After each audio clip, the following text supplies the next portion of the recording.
Good morning, everyone. We're going to go ahead and call the first of what will, I'm sure, be more than one or two of the House Education Committee voting meeting to order.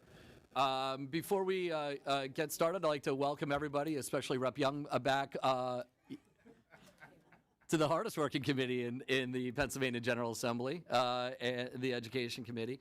We have overwhelmingly the same membership. There's a handful of changes. I'd just like to introduce, before we call roll, we have two new members on the Democratic side, Chair O'Mara and Representative Friel Otten, and thank you both for being here today. Also from our team, Kate Kruger has joined us as our Executive Director. She joined the committee and the caucus the end of October last year, and I believe this is your first voting meeting. No pressure. Literally everybody showed up today just to see how you're going to do, so welcome. Also joining us today is our new Republican chair, my friend Brian Cutler. Brian, you have anything to add? Thank you, Mr. Chairman. We also have three new members, Representatives Anderson, Kozak, and Razzle. So certainly look forward to working with all of them and all the returning members, and look forward to working with you as well, Mr. Chairman. Thank you, sir. So I'd like to remind everyone that this meeting is being recorded and live streamed for members of the public. I should have probably said that before I started talking. For those members participating virtually, I don't see any. But today, as in the future, please mute your microphones. And for members attending in person, please silence your electronic devices. We will take roll. Tom, if you'd be so kind. Chairman Schweier. Here. Representatives Abney, Curry. Here. Friel. Here. Isaacson. Here. Kazim. Designation. Nelson. O'Mara. Here. Friel Otten. Probst.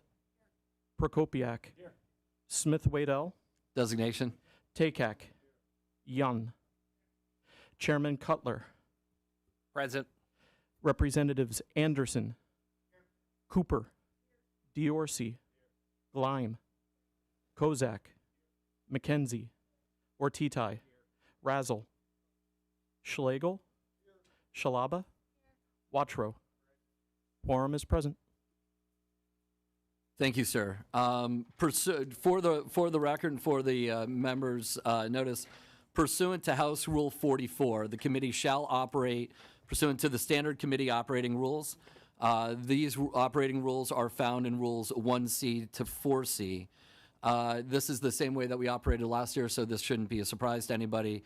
And once again, looking forward to a good legislative session where we try very, very hard to make sure that all of our constituents' voices are heard and thoughts are taken into consideration as we make policy.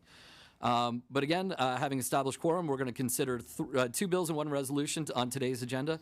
The first is House Bill 201, sponsored by, I'm going to say it, Chairman Cerisi. And is there a motion? Representative Friel, thank you. Is there a second? Representative Isaacson, thank you. Kate, will you briefly explain House Bill 201? House Bill 201, sponsored by Representative Cerisi, permits intermediate units to purchase and own land and buildings for instructional use. Thank you. Chair Cerisi, do you have any comments? Thank you for making the trip up early today. And do you have any very brief comments? For the new members of the committee, Joe was on our committee last year. We've seen this once or twice before, so we're going to... Joe is now chair of the Interior Design Committee, so congratulations. It's about time. Sir. We need somebody for that. True facts. Chair Cerisi. So thank you very much, Mr. Chairman. Welcome, Chairman Cutler. I'm sorry you have to work with Pete. Anyway, but this bill is important. You could see we co-primed it with a member of the Republican Party, and I'd like to thank my colleague for being here to speak about this bill. You know, you brought up interior design, and that might be funny to even say that, but this bill does somewhat deal with that as far as the IUs. It allows them to buy buildings to save taxpayer money where they're renting it, design it for the needs that they have, and overall own the building rather than pay out hundreds of thousands of dollars in rent. So the school districts and the IUs can own it. Now, We talk about cost savings. This is definitely a cost saver. It came to us through the Bucks County IU, who found that they needed to be able to buy one. And I know I served at the IU in Montgomery County for some time as a school board member and remember what it was costing us to rent facilities. So I would ask that you vote in the affirmative for this. I'm going to turn it over to my colleague, who also will bring you on some backstory of this and why she's here to support it. Thank you. Thank you very much, Mr. Chairman, and thank you to the chairs, Schweier and Cutler, for considering this important legislation. I'm just going to speak a little bit about Bucks County because I was a school board member in Bucks County. The Bucks County IU came to me to talk about this bill and to ask for me to work with Chair Cerisi. And so I just wanted to give a couple of examples that I have. In Bucks County, the IU is limited to leasing several facilities, such as the Upper County Early Learning Center in Telford, the Mid-County Early Learning Center in Warwick, which is in my district, and Lower Southampton Early Learning Center in Feasterville, all of which serve early childhood programs. Additionally, the Bucks IU leases space at the Bucks County Community College campuses in Newtown, Percy, and Bristol to provide preschool early intervention and school-age specialized programs. The constraints of leasing prevent the IU from operating as efficiently as possible and from fully customizing these spaces to meet students' unique needs. So I just wanted to share that from my district. I'm happy to take any questions, and I just wanted to thank all the committee members for allowing us to speak today on this important bipartisan bill. Thank you, ma'am. Thank you, sir. Chair Cutler, do you have anything before I open up to members? Yes, thank you, Mr. Chairman. Thank you very much for your support of this bill and the prime sponsoring of it. I just wanted to speak briefly. Many folks might remember that this was an issue that came up last session. I know that one of the issues that came up was the cost concerns, versus, renting versus owning at the local level. And I'll be very honest, my own school district, we happen to rent a large area of space in what was previously, an unused building, and that works for us. But I also recognize that may not work in every area.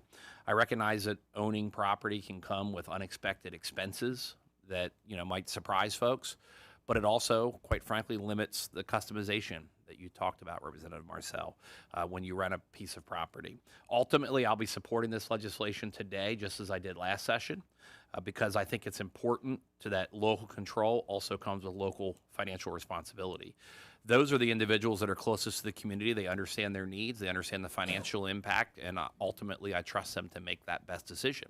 And if not, the mediation, the fix will once again be a local fix. And I think that's important. And that's something that I personally believe in. And with historic educational funding last year, and I'm sure that'll be prime time centered in the budget this upcoming year, I think it's important that we not just spend the money, but we spend it wisely and ultimately, give as much control as we can to the locals. So I'll be supporting the bill, and thank you for your advocacy. Thank you, Mr. Chair. Open up to any members that have questions or comments. Representative Friel. Just a quick comment is talking to our Chester County IU, and where we have a large life skills classes, and to meet the needs is really difficult in these spaces. So I think this is a really good bill, and really importantly, I also want to say go Birds. Thank you. Thank you, sir. Representative McKenzie. Yes, I have grave concerns about this because we have already so many schools and buildings that have lead pipes that need repair. They have roof issues. They have mold. They don't have heat and air conditioning functioning. And I think now is not the time to go ahead and give permission to buy more real estate that ultimately the taxpayers are going to be responsible for paying and keeping up and maintaining. It's just like in your own life. If you can't afford to maintain your primary residence, you should not be going out and buying additional real estate. So I think it's going to be a terrible burden on the taxpayers in my area if the school districts decide to do this. The property taxes are already eating our senior citizens alive in my area.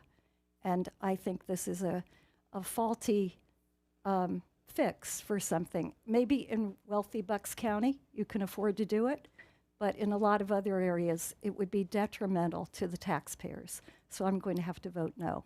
Thank you. Thank you. Thank you, ma'am. Is there anybody else who'd like to be recognized? Representative Cooper? Yes, Rep. Cerruti, thank you for this bill. My question is this. The pre-approval process still exists. So if a school district wants to rent, lease, or purchase an IU facility, they still have to go through the rigorous pre-approval process and has to be voted upon by their board. And so this bill doesn't mandate that. It gives each school district and IU the opportunity to study and say, is it cost more for me to rent or lease? And that gives them the ability to save taxpayers' money based on a report that they then have to get approval for. So it's not where they're just going out buying a building with lead pipes or buying a building that has mold. They're not going to get pre-approval to do that. You would hope that there's a vetting process in place where you have to have 2/3 of the members vote. So in my opinion, this bill is a good bill. It gives flexibility, and we should have confidence in the process and that there are competent people who are evaluating whether or not it makes sense for their district. And so all it does is really add flexibility of purchasing for the education buildings only, correct? Because current IUs can own buildings today that they have that might not have education going on. So now where they're leasing and having people come in to do the education portion of a building, they can now move those to those own buildings and save taxpayers money. Each individual district can be separate and make their own decisions, so I will be a yes. Thank you. Thank you, ma'am. I just want to respond for 1 second. I'm sorry, Pete. The only thing I was going to say is that remember the IUs are multiple districts, so it's not one district taking on a burden like this. It's a multiple conglomerate of districts. Right, which allows for more of a vetting and approval process of that board. It's just not one district. It's a number of people that have to approve it. Thank you both. I have Representative Isaacson and then Schlegel. Good morning. And I want to thank you for bringing this bipartisan bill to make sure that we're investing in our children and making sure they have safe spaces. As we're moving forward in this session, I hope that we can all work collaboratively to make sure that we give all the tools in the toolbox to our school districts, our daycare centers, and every place else that we have our children residing or being educated in. And it is our responsibility to make sure that they have the ability to do so that we can educate our children in a proper, safe environment. So I want to thank you for bringing this bill. Thank you, ma'am. Representative Schlegel. Thank you, Mr. Chair. Well, I appreciate the reasons for the support of this bill. One of the concerns that does strike a chord with me is the prospects if a number of programs currently could benefit from having these expanded opportunities by the IUs. What happens if there's a time they own the building for the purpose of expanding these programs or the need for these programs, and now all of a sudden, for any number of reasons, they no longer need that space? And I kind of correlate it. It might be comparing apples to oranges, but when I was in school, there were no career and technology centers. We have some great career and technology centers in the Commonwealth. But I also understand that as programs change, curriculums change, our workforce development needs change, that might precipitate, and I believe school districts across the Commonwealth, there are some that are considering bringing back some of those programs. And my concern is the degree to which the space at the career and technology centers, which were needed to date, may not any longer be needed, and the impact that will have on some vacant areas. That may or may not happen if this bill becomes law, but that's my concern, and those are my thoughts. What happens if an IU purchases a property, and then at some point in time, they don't necessarily need that space? How difficult will it be for them to then sell that property? Thank you. Thank you, sir. Representative Schlaba. Thank you. Let me move this here. Thank you. Good to see everyone again, and I'm looking forward to a productive session. I do want to speak on this bill just briefly because I understand there are benefits to this bill. I really do believe that our IUs need some flexibility. I'm a big fan of local control at every level. I also recognize some of my colleagues' concerns and appreciate them as well about lead pipes, mold, and unanticipated expenditures that when you're then, you're operating this IU, you're going to turn to the state and you're going to need more money to help cover some of this unexpected cost. Things do happen with property ownership. I think each and every one of us, unfortunately, have had experience in that regard. That part of this is something that I think we need to spend a little bit more time going over. I would have really appreciated having a hearing on this. But even to that end, there's a section in here that amends the school code for school safety grants. And I don't believe we should be addressing both of these areas in one bill. So the grant funding in here is targeted for school entities and non-public schools to fund programs that address school violence and school mental health.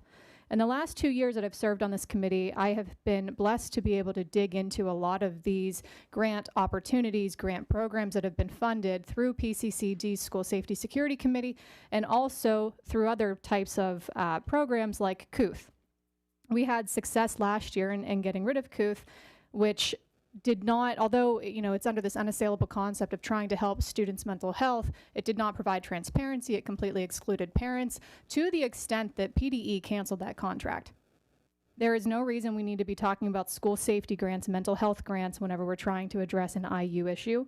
I have grave concerns over these programs that would be funded, and I personally feel like this was snuck in here, and I don't think we should be doing that here. These programs under the guise of violence and mental health tend to be very biased and ideological. So for that reason, I am a no on this. But I would really appreciate the opportunity to address the needs of IUs in a separate bill. Thank you. Thank you, ma'am. I will say, for the record, I appreciate your concerns. I don't believe that's in the House Bill 201. I believe it was, you are absolutely correct, ma'am, that it was under consideration in the legislation that was passed last cycle, but it is not in House Bill 201, at least not that I've seen. If you would like to correct me, I'm always willing to be corrected, but I just want to acknowledge that your point is well taken, ma'am. And I appreciate you flagging it. I just think it's from a past bill. I don't believe it's in House Bill 201. And I've conferred with both our staff and Republican staff on that. So, Chairman, I appreciate that. It is on the committee bill analysis that was provided, dated January 9th, 2025. Okay, thank you, ma'am. Thank you. So, are there any other members who would like to be recognized on House Bill 201? Seeing none, if I may, say the best time to have planted a tree would have been 10 years ago, and the second best time to plant a tree is today. I represent 3 school districts in the Lehigh Valley that our real estate values are astronomical. The price of renting a home in my neighborhood, my very modest neighborhood in the city of Allentown, has increased by 50% over the course of the last decade. That is a reflection of the real estate market. I'm certainly not here in the Education Committee advocating for massive changes in the real estate market or anything like that. That'll be other members' responsibilities to have those conversations and deliberations. But I know that's the real life that we're living in the Allentown, Salisbury, and East Penn school districts.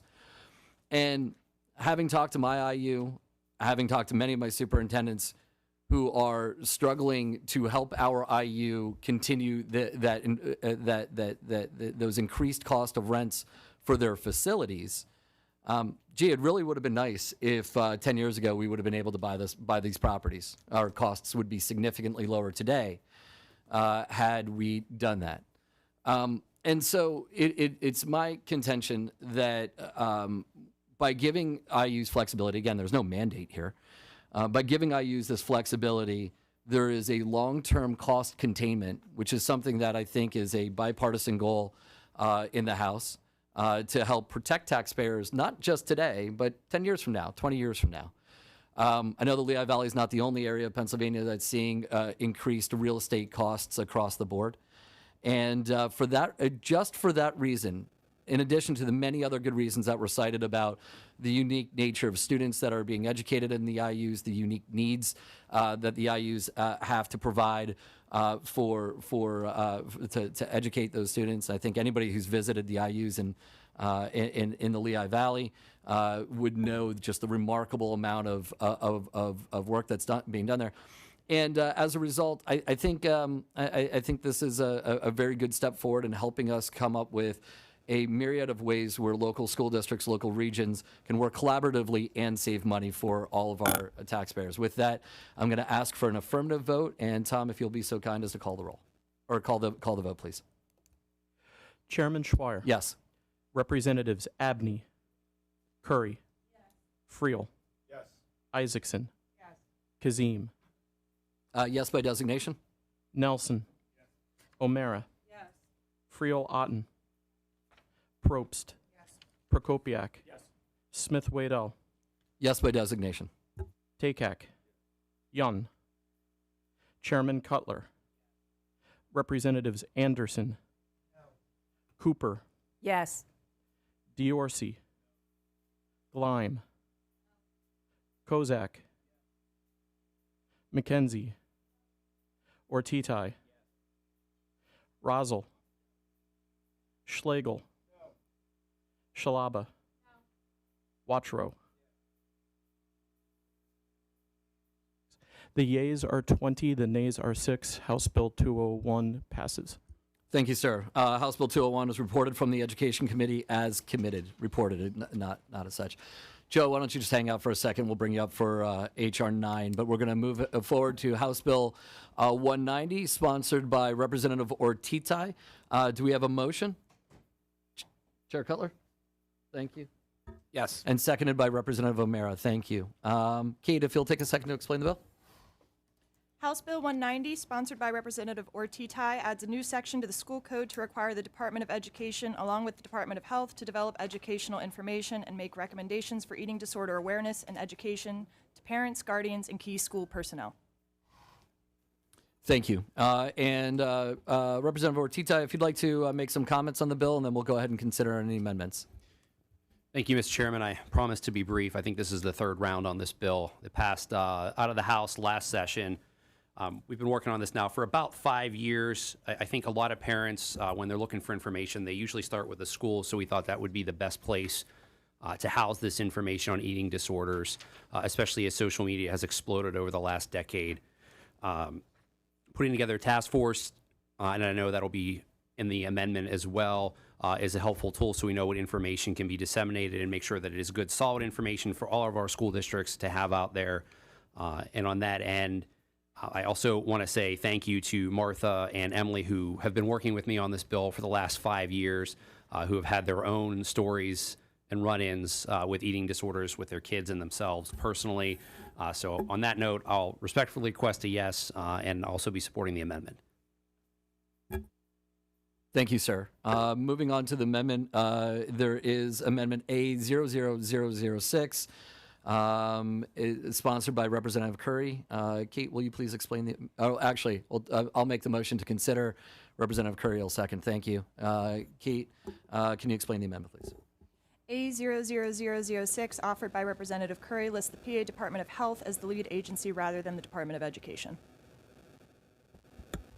Thank you. Are there any questions or comments on the amendment, noting that Representative Ortitai, the prime sponsor of it, has already said he would support the amendment?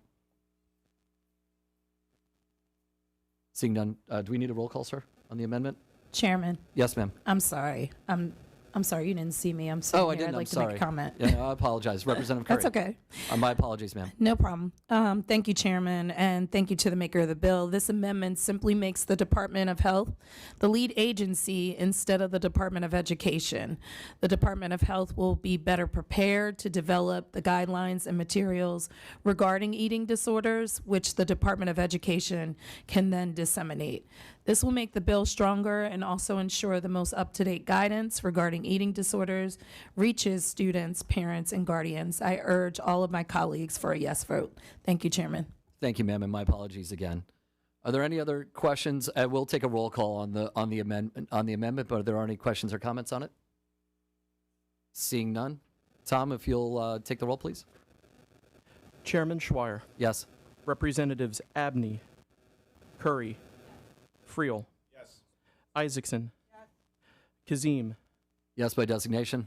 Nelson, O'Mara, Friel Otten, Probst, Prokopiak, Smith Waddell, Yes by designation. Takak, Young, Chairman Cutler, Yes. Representatives Anderson, Cooper, Diorsi, Lime, Kozak, McKenzie, Ortitai, Rosel, Schlegel, Shalaba, Yes by designation. Watro.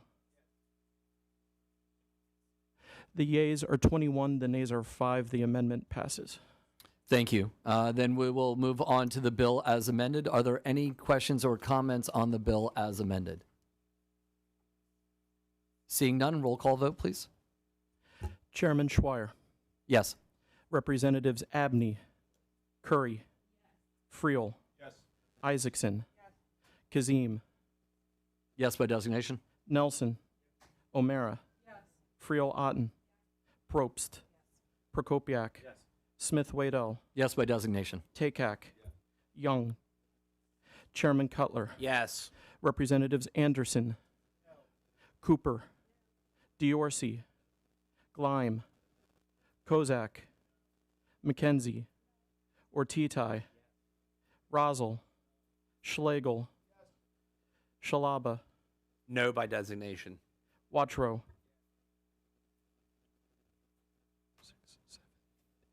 The yeas are 18, the nays are 8. House Bill 190 as amended passes.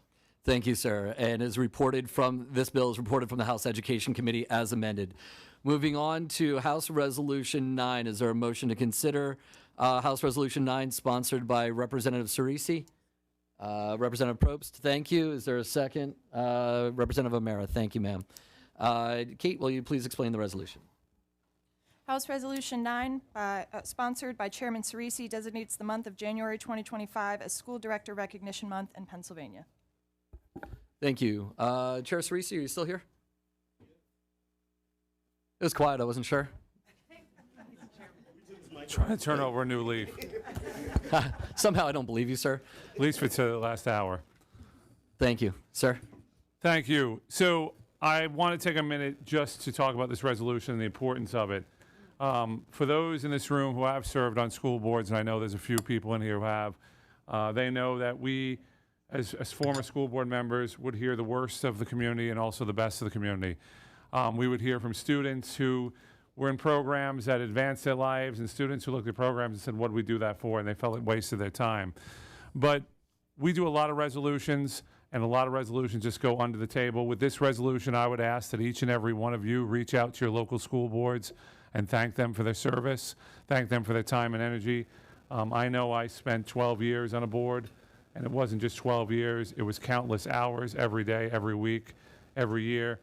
And I can remember many students coming up to me and thanking me for the service and the things that we offered as a district, and taxpayers also for what we did for the community. And I know that Representative Gleim was a school board member. Who else was? Representative Friel was a school board member. Curry, Nelson. So I know that we all have served under different conditions at different times, but please thank those who have served. It's also a job that does not pay, zero money, and I think you lose money being a school board member because you end up paying for more things than you realize when the home and schools have events. So thank you for considering this. Appreciate it. Thank you, sir. Are there any questions or comments on Resolution 9? Representative Schlegel? You know your school board members don't pay your salary anymore, sir, so you don't have to be that nice if you don't like to. For those of you who don't know, he was a superintendent prior to, so that's all. And I do live with a school director, but Careful. in addition, I just wanted to add, not only do school directors not get paid, but that they lose time in order to best serve their constituents, to not only attend meetings, sometimes 2, 3, 4 a month. They're involved in negotiations, and they're also received many emails and communications relative to a myriad of concerns. So I'd certainly concur with this resolution and all the opportunities that I know students and folks in their respective school districts do reach out and say thank you to their respective school directors. So thank you. Thank you, sir. Chair O'Mara? Thank you, Mr. Chairman. I briefly just want to also thank our school board directors. I often say they have the most thankless job in government because they do what they do for free and for the benefit of students. In fact, many of you don't know this about me, including Chairman Cerisi, but I started as a student representative on a school board. That was my first job in government, and I remember thinking those adults were crazy because they spent so much of their free time serving on a school board. So I just wanted to take the chance to thank you for giving us an opportunity to take this resolution home to our school boards and to thank our school board directors. Thank you, ma'am. Well said. Seeing no other questions or comments, we'll take a roll call on this as well. And I will say all Democrats will be a yes. Chairman Schweier. Yes, and all Democrats will be a yes, sir. We could just move on to our friends in the Republican Party. Okie dokie. Chairman Cutler. Yes. Representatives Anderson. Cooper. Diorsi. Gleim. Kozak. McKenzie. Ortitai. Rosel. Schlegel. Shalaba. Designation yes. Wattrow. The yeas are 26, the nays are 0. House Resolution 9 passes. Thank you, sir. It's reported from the House Education Committee as reported as committed. And seeing no further business before this committee, I'd like to announce, no, I'm just kidding. This voting meeting is adjourned.